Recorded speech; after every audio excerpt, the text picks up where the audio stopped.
एक शराबी शिक्षा किस तरह से इन बच्चों का भविष्य बनाएगा। ये जो बच्चे हैं ये किसी अमीर के बच्चे नहीं है, ये जो बच्चे हैं गरीब के बच्चे हैं। आप खुद सोचिए कि इस तरह की शिक्षा व्यवस्था पे क्या ये बच्चे कभी डॉक्टर जहांगीर भाभा या डॉक्टर एपीजे अब्दुल कलाम बन पाएंगे? क्या आपको अभी भी इसी बात पे रहना है कि मुख्यमंत्री कौन बन रहा है? आपको इसी में रहना है कि क्या टीएस सिंहदेव इस्तीफा दे दे? आपको इसी में रहना है कि क्या भूपेश बघेल मुख्यमंत्री बने रहेंगे? ये आपको सोचना पड़ेगा अपने भविष्य के बारे में, आपको सोचना पड़ेगा अपने देश के छोटे छोटे बच्चों के बारे में। आपकी शिकायत नहीं है और आपकी शिकायत नहीं है सर, तो मैं आपकी बिल्कुल इज्जत करता हूँ। जिसकी शिकायत है उसके बारे में पूछो। आपने ऊपर की शिकायत की है? जी सर। किसके पास की है? डीओ साहब के पास, संकुल समन्वयक के पास, प्राचार्य के पास। जब भी नहीं आते हैं फ़ोन के माध्यम से बताता हूँ कि आज नहीं आए हैं, अनुपस्थित हैं, आज भी हैं। मैंने आपको पहले ही बताया था कि सिर्फ और सिर्फ डीओ और बीओ ऑफिस में जाके बैठ के 5-10 रुपये घूस देने के बाद पे वो सब मामला रफा दफा हो जाता है और उसी चक्कर पे ऐसे बच्चे जो हैं उनके भविष्य के साथ में खिलवाड़ होता है। गुरु ब्रह्मा गुरु विष्णु गुरुर देवो महेश्वरा, तो ये गुरु हैं जो महेश्वर तो नहीं, ना ही ब्रह्मा है ना तो विष्णु है, सिर्फ और सिर्फ इन बच्चों का भविष्य खराब करने वाले राक्षस हैं। इसमें सरकार का जिम्मेदारी होता है। सरकार की जवाबदारी नहीं होती है, सरकार की जवाबदारी गांव वाले की जवाबदारी होती है। गांव यहाँ पर लोग रहते हैं, देखते हैं यहाँ पर से अंधे, यहाँ पर कोई नहीं है। यहाँ सब जागरूक है, सब पढ़े लिखे हैं, उनकी जवाबदारी हो। सरकार ने टीचर रख दिया और पढ़ाई है। जो बच्चे हैं ये निकल के कहाँ जाएंगे? ये निकल के सिर्फ और सिर्फ राजनीतिक पार्टियों के पीछे पे झंडा और डंडा उठाएंगे और उन्हीं का जयकारा लगाएंगे। एक नेता बन जाएगा, उनके बीच में घूमेंगे और अपनी ज़िंदगी व्यर्थ करेंगे।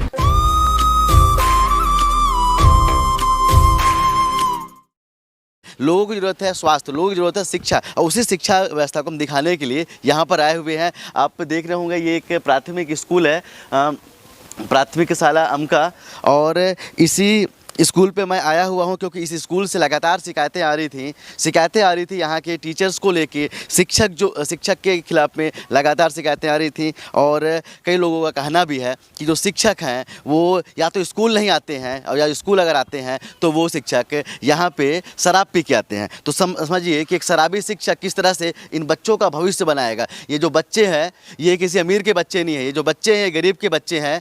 और कोई लखपति या कोई करोड़पति आदमी अपने बच्चों को इस स्कूल पर नहीं भेजेगा। शायद ही जो स्कूल के यहाँ पे जो टीचर हैं, जो यहाँ के प्रिंसिपल होंगे या जो यहाँ के हेडमास्टर होंगे, वो भी अपने बच्चों को कहीं ना कहीं सरकारी स्कूल पे नहीं भेजते होंगे, क्योंकि उनको पता है कि किस तरह से सरकारी स्कूल में पढ़ाई होती है और किस तरह से व्यवस्था होती है। तो समझिए कि लगातार जो शिकायतें आने के बावजूद भी किसी तरह कोई एक्शन न लेना और किसी तरह की कोई कार्रवाई ना करना, ये दर्शाता है कि किस तरह के हालात हमारे प्रदेश में है शिक्षा का। किस तरह से हमारे देश में, हमारे प्रदेश में इन बच्चों के भविष्य के साथ में खेला जाता है। ये छोटे छोटे बच्चे हैं, इनको नहीं पता है कि टीचर आएंगे कि नहीं आएंगे, इनको नहीं पता है कि इनको क्या पढ़ना है, इनको नहीं पता है कि इनके भविष्य के साथ कैसा खिलवाड़ किया जा रहा है। और आप खुद सोचिए कि इस तरह की शिक्षा व्यवस्था पे क्या ये बच्चे कभी डॉक्टर जहांगीर भाभा या डॉक्टर एपीजे अब्दुल कलाम बन पाएंगे? क्या अपना भविष्य बना पाएंगे? क्या हमारे देश का भविष्य बना पाएंगे या फिर हमारे इस प्रदेश का भविष्य बना पाएंगे? ये सवाल है और ये सवाल आपस से है, ये सवाल है हमारे प्रदेश की जनता से कि क्या आपको अभी भी इसी बात पे रहना है कि मुख्यमंत्री कौन बन रहा है? आपको इसी में रहना है कि क्या टीएस सिंहदेव इस्तीफा दे दे? आपको इसी में रहना है कि क्या भूपेश बघेल मुख्यमंत्री बने रहेंगे? ये आपको सोचना पड़ेगा अपने भविष्य के बारे में, आपको सोचना पड़ेगा अपने देश के छोटे छोटे बच्चों के बारे में, इन प्रदेश के बच्चों के बारे में, कि वो कहीं ना कहीं जो उनकी शिक्षा व्यवस्था के जो बुरा हाल हो चुका है, क्या उसके लिए आवाज़ न उठाया जाए? क्या हम अभी भी उसी प्रोपेगेंडा में पड़े रहे हैं, राजनीतिक लोगों के चक्कर में पड़े रहे हैं? ये सोचना आपके ऊपर है, सोचना हमारे देश की जनता को है, हमारे प्रदेश की जनता को है। चलिए इन बच्चों से भी रूबरू कराता हूँ और यहाँ के जो प्रिंसिपल, जहाँ के हेडमास्टर है, उनसे भी रूबरू कराता हूँ। मेरे साथ पे भी इस स्कूल के हेडमास्टर साहब भी हैं। सर क्या नाम है सर आपका? मेरा नाम ललित कुमार कुर्रे। सर ये बताइए, जो लगातार शिकायतें यहाँ पर से आ रही हैं, आपकी शिकायत नहीं है और आपकी शिकायत नहीं है सर, तो मैं आपकी बिल्कुल इज्जत करता हूँ। जिसकी शिकायत है उसके बारे में पूछ रहा हूँ। जो यहाँ पर एक और जो टीचर हैं, लगातार ग्रामीणों के द्वारा शिकायत है कि वो या तो स्कूल नहीं आते हैं और स्कूल आते हैं तो शराब पी के आते हैं। सर अगर ऐसा है तो आप सर हेडमास्टर हैं, आपके पास बच्चों का भविष्य है सर, ऐसा क्यों होता है सर? सर उनको मैं समझाने का प्रयास करता हूँ सर, गांव वाले को भी बता चुका हूँ इसके संबंध में, पालक बैठक भी कर चुका हूँ सर, पूरे लोगों को बता चुका हूँ कि भाई ऐसा ऐसा स्थिति है और आप लोग उनके सुधार के लिए उनको बोलिए। मैं तो बोलते बोलते आज 1-2 साल से बोल रहा हूँ सर, लेकिन मेरी बातों को जो है मानते ही नहीं है। पालक की बैठक हो चुकी है, उसमें आपने बताया भी है? जी जी बता चुका हूँ सर मैं। अब सोचिए कि जो लोग मेरे पास कॉल करते हैं, जो लोग मुझे मैसेज करते हैं, जो लोग मुझे व्हाट्सअप करते हैं और बोलते हैं कि यहाँ पे ऐसे शिकायत है टीचर की, जब यहाँ के जो हेडमास्टर हैं, जब उन्होंने गांव को वाले को बुला के यहाँ पर बैठक कराई, इसके बाद भी अगर गांव वाले कोई एक्शन नहीं लेना चाहते हैं, गांव वाले उस व्यक्ति को या उस टीचर को सबक नहीं सिखाना चाहते, तो क्या करें? सर एक चीज़ बताइए, आपने ऊपर की शिकायत की है? जी सर, कई किसके पास की है? बीओ साहब के पास, संकुल समन्वयक के पास, प्राचार्य के पास। जब भी नहीं आते हैं फ़ोन के माध्यम से बताता हूँ कि आज नहीं आए हैं, अनुपस्थित हैं, आज पिए हैं। तो क्या बोला जाता है? अब कार्रवाई करेंगे। सर क्या नाम है उनका, उस टीचर का? किनका? जो टीचर जो हैं जिनके बारे, हाँ जो बात हो रही है जिनके बारे पे। मेरे यहाँ सर हम लोग 2 टीचर हैं। नहीं, वो जो टीचर हैं जो हमेशा नशे पे रहते हैं, जो आते तो नशे पे आते हैं तो नहीं आते, उनका नाम जानना चाह रहा हूँ। प्रीतपाल सिंह। प्रीतपाल सिंह। आप समझिए कि जब इनके द्वारा शिकायत की जाती है बड़े अधिकारियों को, तो भी उनके द्वारा बोलते हैं कार्रवाई करेंगे। अरे कब कार्रवाई करोगे और किसकी कार्रवाई करोगे? अगर मैंने आपको पहले ही बताया था कि सिर्फ और सिर्फ डीओ और बीओ ऑफिस में जाके बैठ के अगर 5-10 रुपये घूस देने के बाद पे वो सब मामला रफा दफा हो जाता है, और उसी चक्कर पे ऐसे बच्चे जो हैं उनके भविष्य के साथ में खिलवाड़ होता है। एक अकेला शिक्षक इतने सारे बच्चों को कैसे पढ़ा सकता है? सर कितने सारे लोग हैं सर यहाँ पे, कितने बच्चे हैं सर यहाँ पे? 65 बच्चे हैं। 2 टीचर दिया गवर्नमेंट ने, 2 टीचर पे 1 सर तो बराबर आते हैं, लेकिन एक जो टीचर हैं वो कहीं ना कहीं शराब के चक्कर पे इन बच्चों के साथ में खिलवाड़ करते हैं। सोचिए ये बच्चे हैं और ये बच्चे देश का भविष्य हैं, और इनके साथ में कैसा खिलवाड़ किया जाता है, यहाँ के शिक्षक के द्वारा। और जब शिकायत की जाती है ऊपर पे, तो जो अधिकारी हैं वो कहीं ना कहीं या तो बिक चुके हैं या तो उन्होंने घूस ले ली है। या मैं स्पष्ट तौर पर बोलना चाहता हूँ कि अगर लगातार शिकायतें होती हैं तो एक्शन क्यों नहीं लेते हैं? आखिर डर किसका है? क्या यहाँ के शिक्षा मंत्री प्रेम साह टेकाए हैं, क्या उन्होंने रोका है? क्या जो यहाँ के मुख्यमंत्री का उन्होंने रोका कि ऐसे शिक्षकों पर कार्रवाई ना हो? बेटा क्या नाम है आपका? सुषमा। हाँ, सुषमा है। बेटा कौन से क्लास पे हो आप? चलिए, ये छोटे बच्चे, काफ़ी छोटे बच्चे, लेकिन सोचिए इन्हीं छोटो बच्चों का जो भविष्य बनाने की जवाबदारी जो टीचर्स के पास में होती है, उस गुरुजी के पास में थी, और वही टीचर कहीं ना कहीं सिर्फ और सिर्फ शराबखोरी और गलत संगत पे आके इन बच्चों का भविष्य खराब। क्या नाम है आपका? खुशी। तुलसी। खुशी। चलिए, कौन से क्लास में हो आप? 5वीं क्लास में हैं। जो टीचर हैं प्रजापति, क्या नाम है सर उनका? प्रीतपाल, वो आते हैं? सर नहीं आते हैं। और जब आते हैं तो शराब पी के आते हैं? हाँ। आपको पढ़ाते कि नहीं पढ़ाते हैं आगे? बस गुड़ा और भाग दे देते हैं, उसके बाद उसको जांचते हैं और कहीं चले जाते हैं। अच्छा, गुड़ा भाग दिए और चले गए बोल के? हाँ। अच्छा, एक चीज़ बताइए बेटा, भारत के राष्ट्रपति कौन है? नहीं पता। और प्रधानमंत्री कौन है?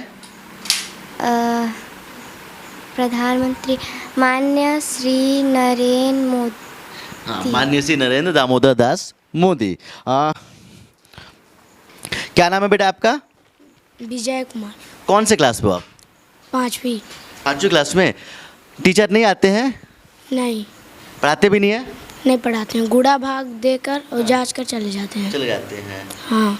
अच्छा बताइए, हमारे छत्तीसगढ़ के मुख्यमंत्री कौन हैं?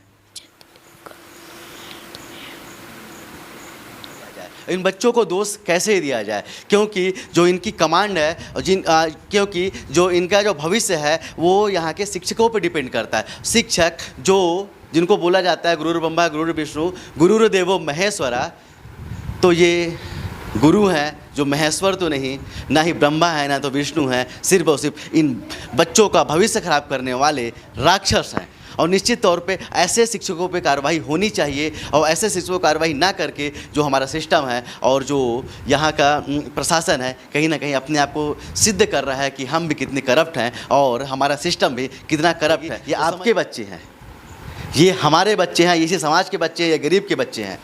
कैसा खिलवाड़ हो रहा है? इनको अगर हमारे प्रदेश के मुखिया का नाम नहीं पता, देश के प्रधानमंत्री का नाम नहीं पता, देश के राष्ट्रपति का नाम नहीं पता, तो और क्या पता होगा? अब सोचिए कि ये कैसे पढ़ाई करते होंगे और ये आगे जाके क्या बनेंगे, कैसा खिलवाड़ करते हैं यहाँ कैसे टीचर हमारे छोटे छोटे इनके ऐसे बच्चों के ऊपर पे, इनके भविष्य के साथ में। तो चलिए, फैसला आपके ऊपर पे है। आप आवाज़ नहीं उठाएंगे तो आप यूँ ही गर्त पे जाते जाएंगे, और एक दिन सिर्फ और सिर्फ आप क्या बोलेंगे, सिर्फ नेताओं की गलती ठहराएंगे कि नेता ऐसे, नेता वैसे, नेता वैसे। लेकिन अगर आप अपने कर्तव्य को ध्यान नहीं दे रहे हैं तो गलती आपकी भी उतनी ही है। अगर इस करप्ट सिस्टम पर रहकर आप आवाज़ नहीं उठा पा रहे हैं तो गलती भी आप ही की है। चलिए, हमारे साथ में गाँव के एक युवा भी हैं। क्या नाम है आपका? राजेश कुमार साहू। अच्छा, क्या बता रहे थे? जो टीचर जो हैं उनके बारे में क्या बताना चाह रहे थे मुझसे? सरकार को मैं तो निर्देश एक देना चाहूँगा। नहीं, सरकार नहीं, मैं टीचर्स की बात करूँ। टीचर नहीं। जो हैं, टीचर जो हैं वो तो देखिए उसको सरकार नियुक्त करता है। सरकार अपने माध्यम से रख दिया कि ये पढ़ाएंगे, उसमें सरकार का जिम्मेदारी होता है। सरकार की जवाबदारी नहीं होती है, सरकार की जवाबदारी गांव वाले की जवाबदारी होती है। गांव यहाँ पर लोग रहते हैं, देखते हैं यहाँ पर अंधे, यहाँ पर कोई नहीं है, यहाँ सब जागरूक है, सब पढ़े लिखे हैं, उनकी जवाबदारी हो। सरकार ने टीचर रख दिया, पढ़ाइए। जो यहाँ पे जो टीचर हैं उनका रवैया कैसा है, कैसा रवैया बताइए मुझे। आजकल के टीचर के ऊपर तो विश्वास रह ही नहीं गया। लोग शराब पी के आ रहे हैं, फुटपाथ में सो रहे हैं, गली में फेंकाए पड़े हैं। मन लगा तो कभी आके एक आध घंटा समय दे दिए हाजिरी अपना लगाने तक, नहीं तो अंधेर नगरी चौपट राजा। देखिए, ये भी यहाँ के ग्रामीण है, ये उसी टीचर के बारे में बात कर रहे हैं जिनकी शिकायत लगातार यहाँ पर से आ रही थी, जिनकी शिकायत लगातार यहाँ के हेडमास्टर के द्वारा भी की गई है। लेकिन तब भी यहाँ का प्रशासन उनकी बातों को, यहाँ के प्रिंसिपल की बातों को, यहाँ के लोगों की बातों को कोई गंभीरता से नहीं ले रहा है, क्योंकि कहीं ना कहीं बात माडवाली की है साहब। अगर ये जो बच्चे हैं ये निकल के कहाँ जाएंगे? ये निकल के सिर्फ और सिर्फ राजनीतिक पार्टियों के पीछे पे झंडा और डंडा उठाएंगे और उन्हीं का जयकारा लगाएंगे, एक नेता बन जाएगा, उनके बीच में घूमेंगे और अपनी ज़िंदगी व्यर्थ करेंगे। तो समझना आपको होगा, समझना यहाँ के लोगों को होगा। जब तक आप जागरूक नहीं होंगे तो कोई मीडिया कर्मी यहाँ पर आके अपनी बात सिर्फ रख सकता है, आपको समझाने की कोशिश कर सकता है, लेकिन जब तक आप एक्शन नहीं लेंगे यहाँ के लोग, तब तक ना सिस्टम सुधरेगा, ना टीचर सुधरेंगे और ना ही यहाँ का प्रशासन सुधरेगा। आशा करता हूँ आपको मेरी बातें अच्छी लगी होंगी और बातें समझ में आई होंगी। कैमरामैन अखिल के साथ अब तक के लिए मैं सुनील शर्मा। जय हिंद।